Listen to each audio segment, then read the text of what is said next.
But right now, the Labour Party in Scotland is now in a life or death situation, which could see it become an irrelevance within a few years. That's the assessment this morning from the leadership contender, Tom Harris MP. As the party conference gets underway in Liverpool, Andrew Kerr now takes the pulse of the body politic of Scottish Labour.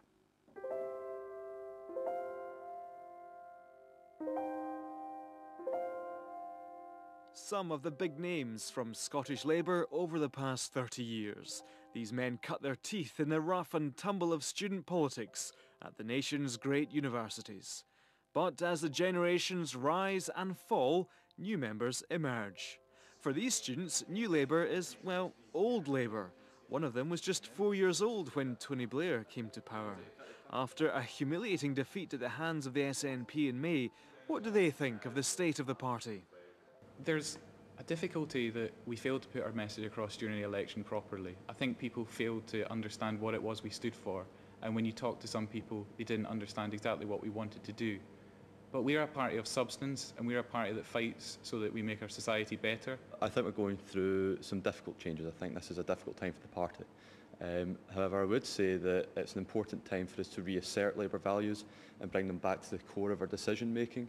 And how do they think the party can renew and refresh itself during this leadership contest?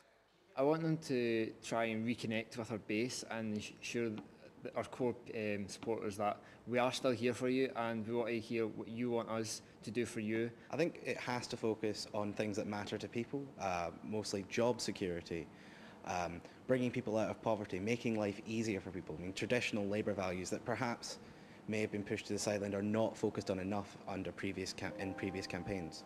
Well, Ian Gray was the man in charge of the previous campaign. At Holyrood, MSPs were promoting affordable childcare. Two MSPs are promising the rebirth of the party, with one common theme: to reconnect with voters who feel abandoned by Labour. Well, I do think it's time for a change. I think we need to refresh the Labour Party and make the most of the opportunities that devolution give us. I think that we need to rebuild trust with the Scottish people.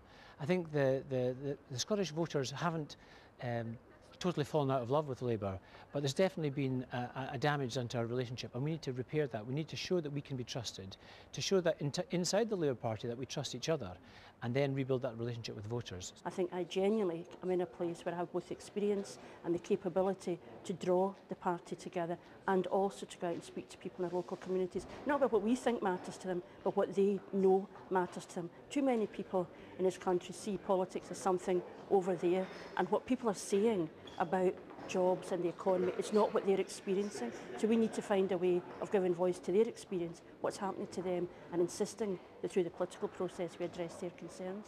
The only other contender in the field so far is an MP allowed to stand after a major overhaul in the Constitution. Tom Harris majors on that reconnection theme and points out the party has to be more positive as they try to take on the SNP. What's important is that we have great homes, we have great jobs, we've got a great future for our children. We can build that. We already have the tools at our disposal to create a Scotland that is optimistic and forward-looking and successful in the world and in the Union. We have never done that before. We've never presented that positive vision to the Scottish people before, and we were punished for that, and we cannot afford not to do that again. But Gordon Brown's former advisor thinks there's a far greater problem than a temporary disconnection with voters. Since Donald Dewar died, we've had a kind of permanent leadership crisis in the Scottish Labour Party, where we've allowed ourselves to appear complacent, that we thought Scotland was always going to be a Labour country, and we've indulged ourselves far too much in machine politics, in internal disputes. All of that needs to change, and whoever becomes the next leader, their job is to really drag the party, get it forward with a proper story that will reconnect, and also to appeal to lots of people out with the Labour Party. At least in this leadership election, the party just has to appeal to the core. In the Electoral College, a third of votes are allocated each to members, parliamentarians and trade unions. Changes to the Constitution will be approved at conference in Liverpool today and then in Scotland at the end of October, with the winner announced 7 weeks later, 7 months after they lost the election.